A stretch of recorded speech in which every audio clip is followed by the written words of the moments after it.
Welcome to the stage, the Eat Sleep Code Show. Syntax tight, our semicolons in a row. With the AI beats and the database flow.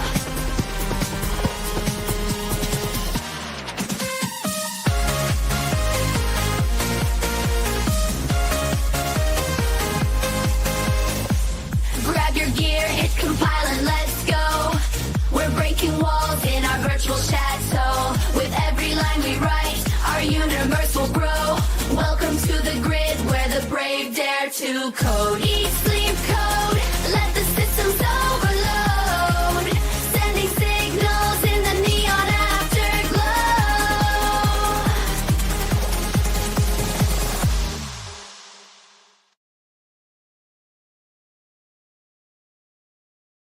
Hello and welcome to Eat Sleep Code, the official Telerik podcast. I'm your host, Ed Charbonneau, and with me today is my co-host, John Bristow. How are you doing, John?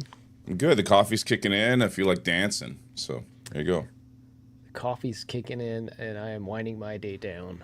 I'm jealous of the coffee. It'd be nice to have Everything. some right now. It's a beautiful, magical world when you have that first sip. I'm too old for the 4 o'clock and after coffee. Keeps me up. Oh, yeah. That's definitely dancing with the devil there. So When the gray started, the caffeine tolerance started to go with it. that's right. Well, as some people say, if you're gonna walk on ice, you might as well dance. So We've got Thindle with us in chat. Welcome. We've got developer news for you all this week. We had the big, everything developer palooza last week with Build and Google I/O. So we've had kind of this big explosion of AI news and agents and all sorts of stuff. But believe it or not, we forgot to mention a few things that happened at Build last week. well, there's too much. There's too much. There's too much, and I don't know what I clicked on, but it tried to download something. So we do not want Ed. that. I don't know what kind of site you linked me off to, John. It was downloading I EXEs. didn't do anything. Yeah. Just My go back. McAfee is out is expired, I'm sure. Okay. Oh, and it's not displaying on screen the thing that I'm seeing. It took There you over. It took over the tab I'm streaming too. Boy, this is a shady site here. This Yeah. Sorry. Windows report. I got it from something else. So sorry about that.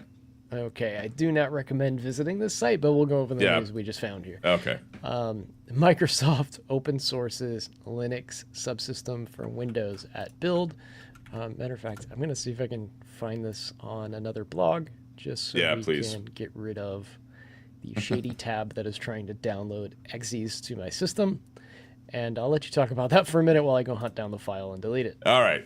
So just really quick, the Windows subsystem for Linux is basically a capability of running Linux commands within your command prompt. It's been around forever. So commands like bash and awk and sed and all those other ones, notwithstanding, of course, PowerShell.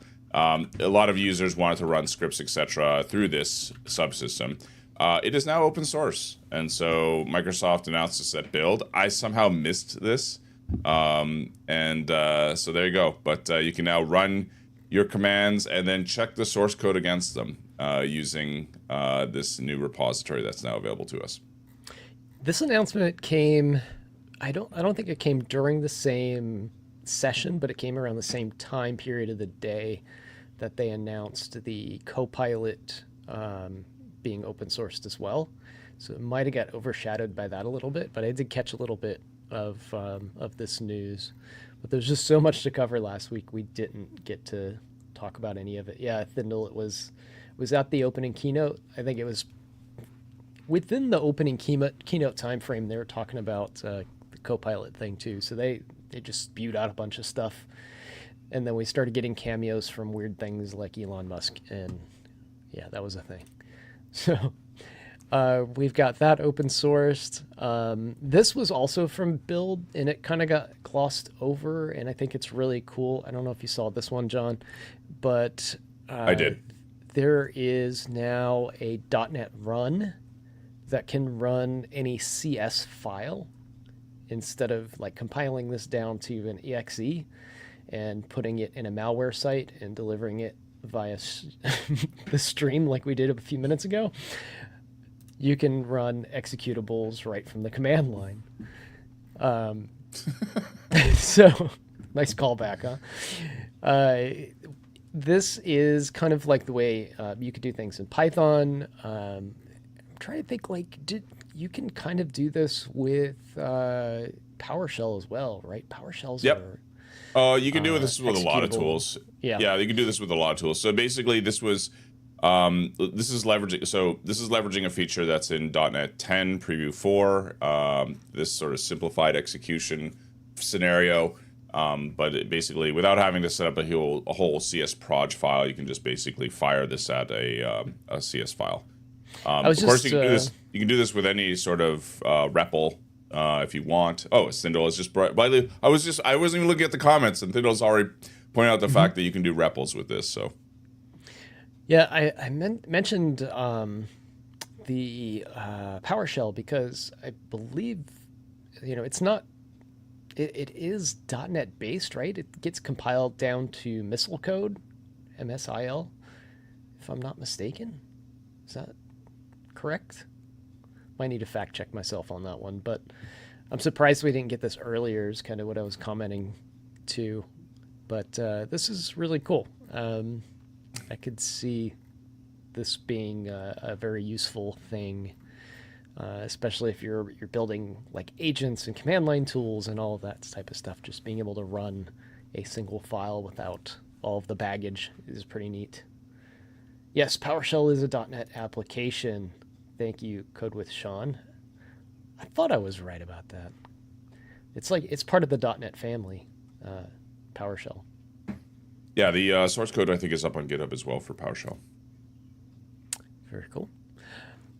So there is also a video on this on YouTube as well. And again, this was like covered at Microsoft Build.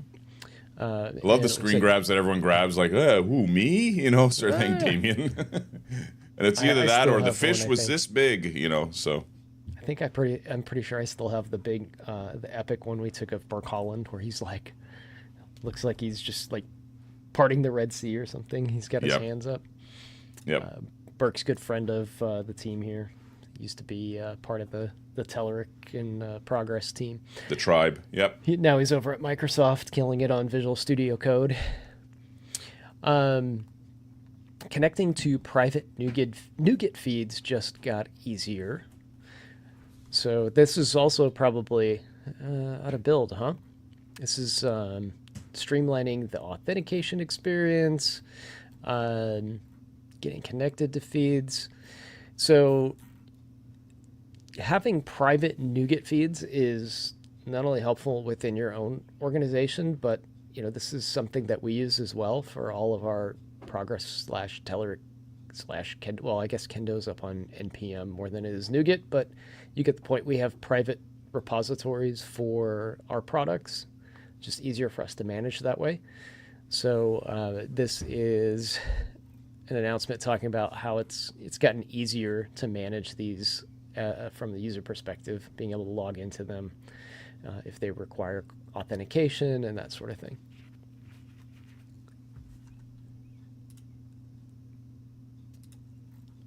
Introducing a unified feature for app updates on Windows. What do we have here, John?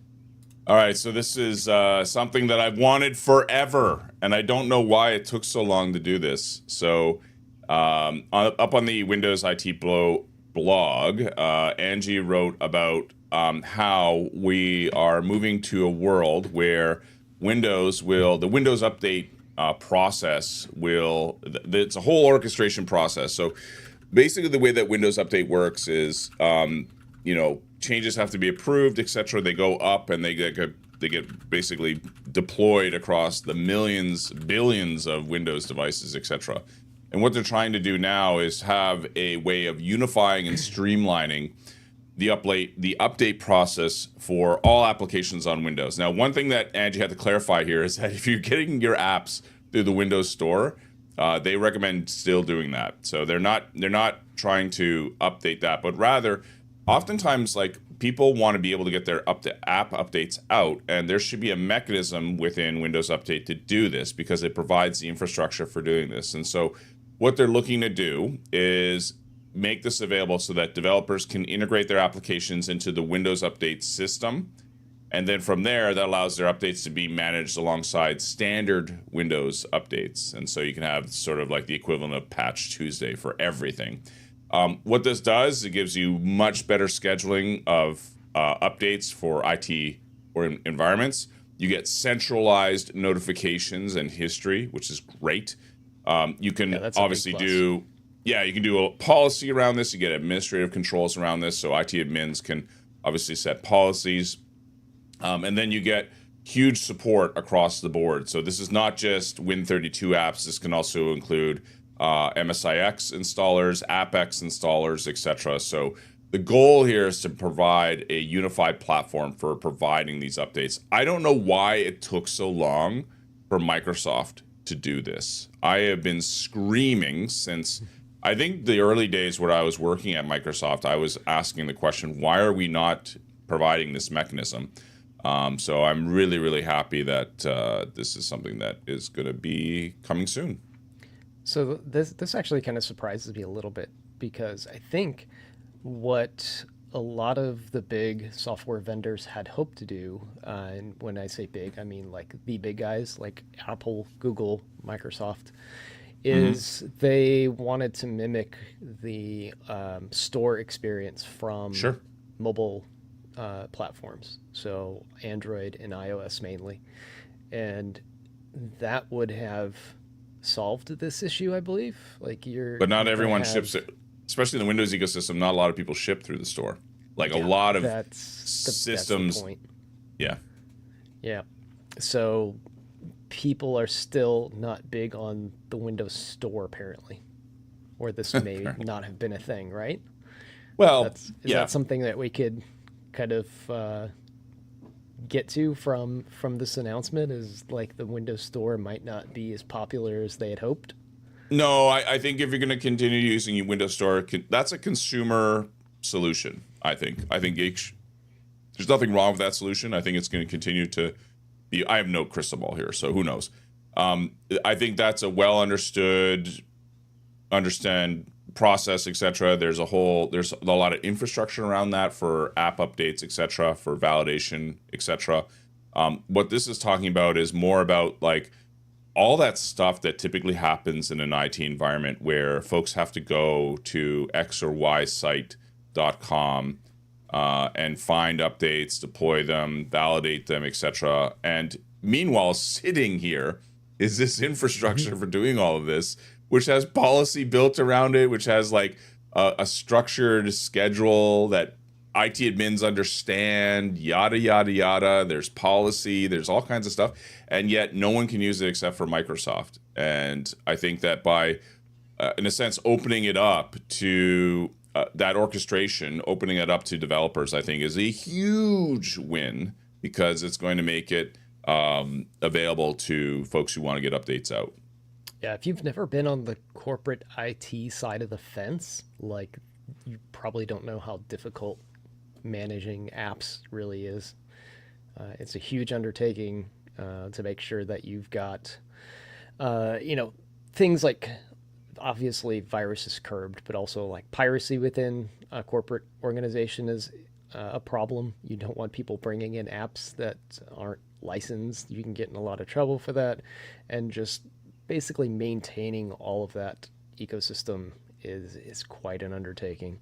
So, like you said, I can't believe it took this long, but in the same regards, like, I thought like stores were going to be part of this story, but they're not. So it's interesting to see it evolve. They are two different animals, though. Let's keep that in mind. The store is a consumer solution. This is more for your IT folks. Yeah, and it's kind of an after the fact type of thing too, because the we've been doing it that way forever, and then stores came along with phones, which really isn't that long ago if you think about it. Like Yeah. the iPhone came out in what, 2000 whatever. It's hard to remember the exact time now, but it's like, what are we on? iPhone 16? Yeah. So like 16 years ago. That's not long in the grand scheme of things. Like desktops have been around for quite a bit longer than that, and we've been installing apps via copy and paste installers, all sorts of things for ages. So it's more akin to like side loading on a mobile device these days. But again, chicken and egg.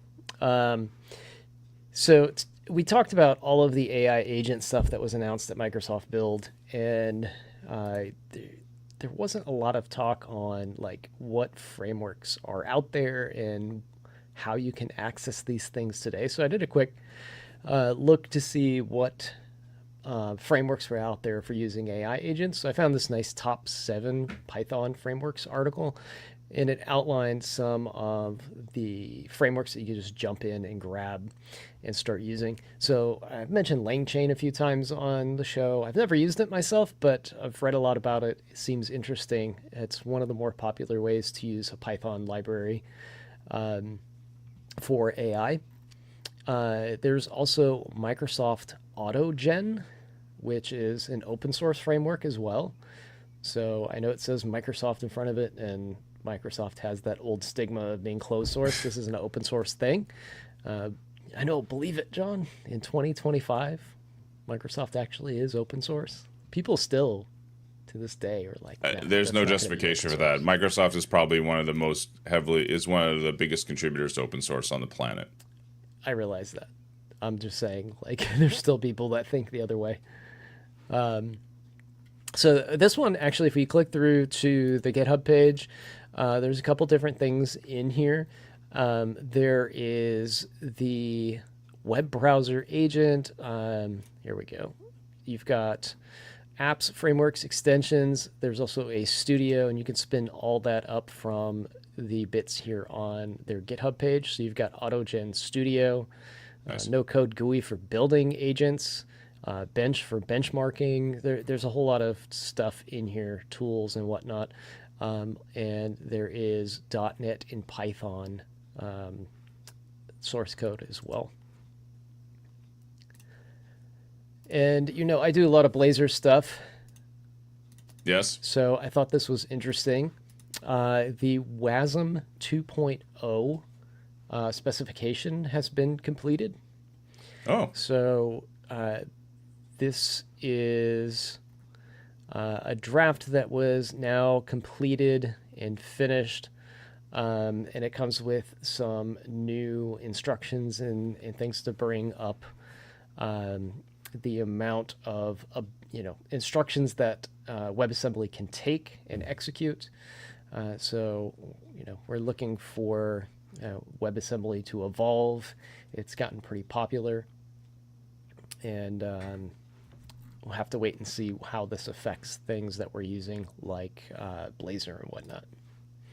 so this is focused on a combination of the, I guess, the instruction set that is there, and then there's some other things as well, like how we do memory management and reference types and the like. So all that's in there. And then the important thing to mention is that this is backwards compatible with WASM 1.0. Yeah, and we were waiting for some things when you talk about memory management, like garbage collection and stuff like that is part of that, I believe.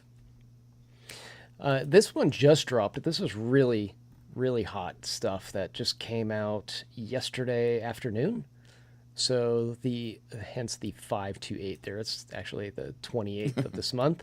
Yep. DeepSeek R1 528 release. The big notable thing here is supports JSON output and function calling. Nice. Those are very important things if you're doing any sort of AI development. I think the structured outputs or JSON outputs is something that developers really need to take a look at to get an idea of what you can really accomplish with these tools. So it goes beyond the chatbot when you get function calling and JSON outputs. So what that means is you can put in natural language text and queries into the bot or the large language model, whatever you'd like to call it. And in the output, you can get a JSON response. And that JSON response is so much easier to work with than just raw text in whatever type of app that you're building. So what you can essentially do with your model is turn it into various types of AI systems. So you can do things like sentiment analysis, for example. And instead of just getting back like a natural language string that explains what the sentiment is, you can say, okay, here's the JSON format that I would like you to output. Give me a sentiment score, give me the, the text and reasoning that makes you, come to this conclusion that it is whatever sentiment is given. And then you can provide that into like a UI and like drive gauges and dials and dialog boxes and things like that. So it makes it much easier as a developer to work with when you can get structured outputs from it. And, it goes beyond the UI. You can save those things like databases and index them and things like that. It's just much easier to crunch through the data when it's coming back in a format that you can reason about with code. I like the promotional sort of less hallucinations. Now with 30% less hallucinations, part of a balanced inference, Yeah. It includes twice the facts and half the imaginary friends. Reduced hallucinations, enhanced front-end capabilities. I don't know what that means. I guess they're talking about the infrastructure that ships with the model. Maybe that's with their UI on DeepSeek. So I don't know what they meant by that, but check out the new model. It's open source as well, so that's got that going for it. And then let's see here, John. I've got something really interesting that I think will shock us all, but I got to cue it up correctly. Here we go. Can it play Doom? This isn't Doom. It's Minecraft. Oh, God. And can I play Minecraft? Okay. This is all written, believe it or not, with no JavaScript whatsoever. This is 100% CSS? CSS. Oh, God. Okay. So, yeah, we can Minecraft until our hearts are content in 100% CSS code. Someone's got to yell chicken jockey. Someone's got to yell chicken jockey now. Oh, so there you go. This one's by Benjamin Naster, I think is how the name here. I'm trying to figure out if there's an article or anything that goes with it. I saw it on Twitter and grabbed the URL to check it out. Nice. But this is 100%. Maybe we could do a page inspect here. There is no JavaScript making this work. And if you want the source code, it is up on GitHub here. Let's see if I can grab that URL and we can look at the code, because that is just too cool. Oh, I'm still in emulation mode? Really? How did that happen? Because I opened developer tools? Yes, probably. The button for that's top left corner from memory. There we go. There you go. There Ed it is. Charbonneau, ladies and gentlemen. Give it up. Yay. Live streaming's hard. Here, I'll paste it in chat if anybody wants to check this out. Probably not. Clone. Oh, I didn't see you could rotate as well. So you can rotate the camera around and build. I don't know if I'd call it Minecraft, but you get the point. You could build Minecraft looking. Yeah, block it's a things good flex. completely with I mean, I got to CSS. give it up to this guy. It's a good. Web devs do this all the time. They're like, dude, check it out. No CSS, sort of thing. So it is a good flex, I have to say. How many lines? Let's see. We've got 500 lines of CSS. Okay. Yeah. In main CSS or SAS, I mean. Yeah. So 500 lines of SAS. Curious what that equates to in raw CSS. It's still about 500 lines. Not bad at all. What does I the like HTML look like? HTML in the index HTML. Oh Lord. wow. This is always a bad Oh. sign. Yeah, here we go. Lovely. Here's where the magic Beautiful. happens. Beautiful. This is, I guess, what makes up all of the objects, the blocks. Oh yeah. Yeah. So it's using CSS. These are radio buttons. So it's using radio buttons to turn on and off the different blocks. Beautiful. Oh my Lord. How many Those aren't lines is styles, that? they're lies. Look at those. That's just like that is a div. That is a highly impressive markdown page. Layers, 9 Sorry, markup, layers, excuse me. 9 rows, 9 columns. So I'm assuming this is scalable to however large of a world you'd like to make. We really liked Until your your browser implementation, chokes. but man, repaints take a lot. Not repaints, but like the time to first byte was forever. Like the DOM's just taking forever to render. So This was another adventure in can I, not should I. Right? yeah, It can be done. Should it be done? sure. Probably not. But don't open it in Chrome. Yeah, I think I just burned all of the memory I've got. Let's just train a model on this and then let it do all the regurgitating of CSS and JavaScript or HTML code. This is Minecraft GPT once we get it done. Which I think they already have, by the way. I'm not inventing Yes. anything new here, folks. No. Pretty no. sure Minecraft GPT's been done.